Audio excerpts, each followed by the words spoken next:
grew up in Perryville, Missouri, where the Confreres came in 1818. But when I was a boy, I received kind of an inspiration that I wanted in some way to live a life of service. I don't know how that came to me, but it did. And along the way, as a child, I met the Vincentians, who served at the local parish and also were at the seminary, which was close to my house. And I also met the Daughters of Charity. And I learned about St. Vincent in being with them. And I kind of fell in love with the story of St. Vincent, the narrative about him.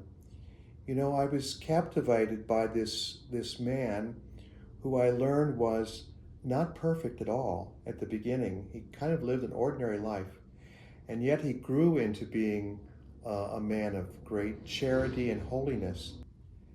I entered the Vincentian seminary system as a freshman in high school, and I was ordained in 1980, and I've had very happy years as a Vincentian priest. God has been with me all the way through, and I just trust that God will continue to be that way until the end of my life. I've met so many people, I've had so many opportunities to do what God called me to at the beginning, and that's to serve.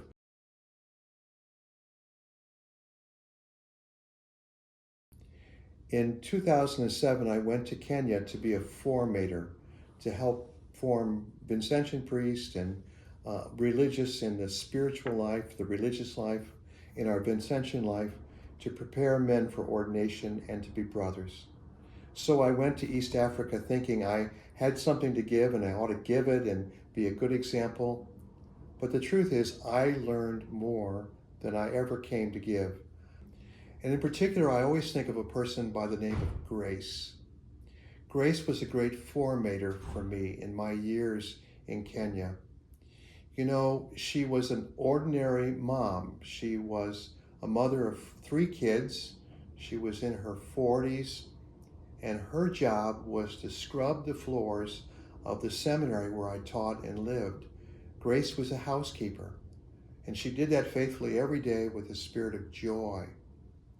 I found her to be charitable in a heroic way. You know, for example, during the pandemic we just recently experienced, everyone was sent home from their jobs.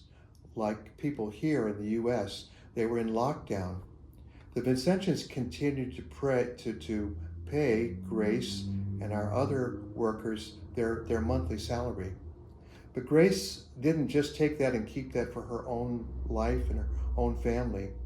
Grace fed her family, but she made sure that there was something to share with other family members, other neighbors. And when I heard of that, I thought that was so typically her, but what an example that was to me of practical charity.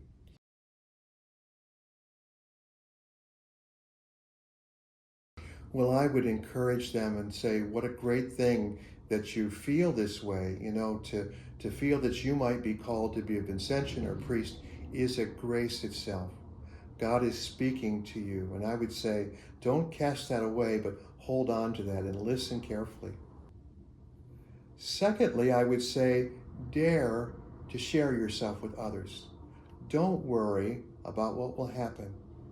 Pope Francis says that life grows by being given away, and it withers when it's kept to ourselves in isolation or in comfort. The great people I know are not people who have great names and celebrity and power and money, but they're people who have the freedom to give their life away in love and service. And finally, I'd say, don't wait until you're perfect. A Vincentian once said to me, don't wait until you absolutely know that you're called to the priesthood before you try. He said, if you think God's calling you, come. You will find out. You'll hear God speak to you and call you. And it was great advice to me. Don't wait until you're perfect, but come. This is a wonderful life, the life of Vincentian, a priest or a brother. You'll find great joy and challenge in this life, and I hope you will come and join us.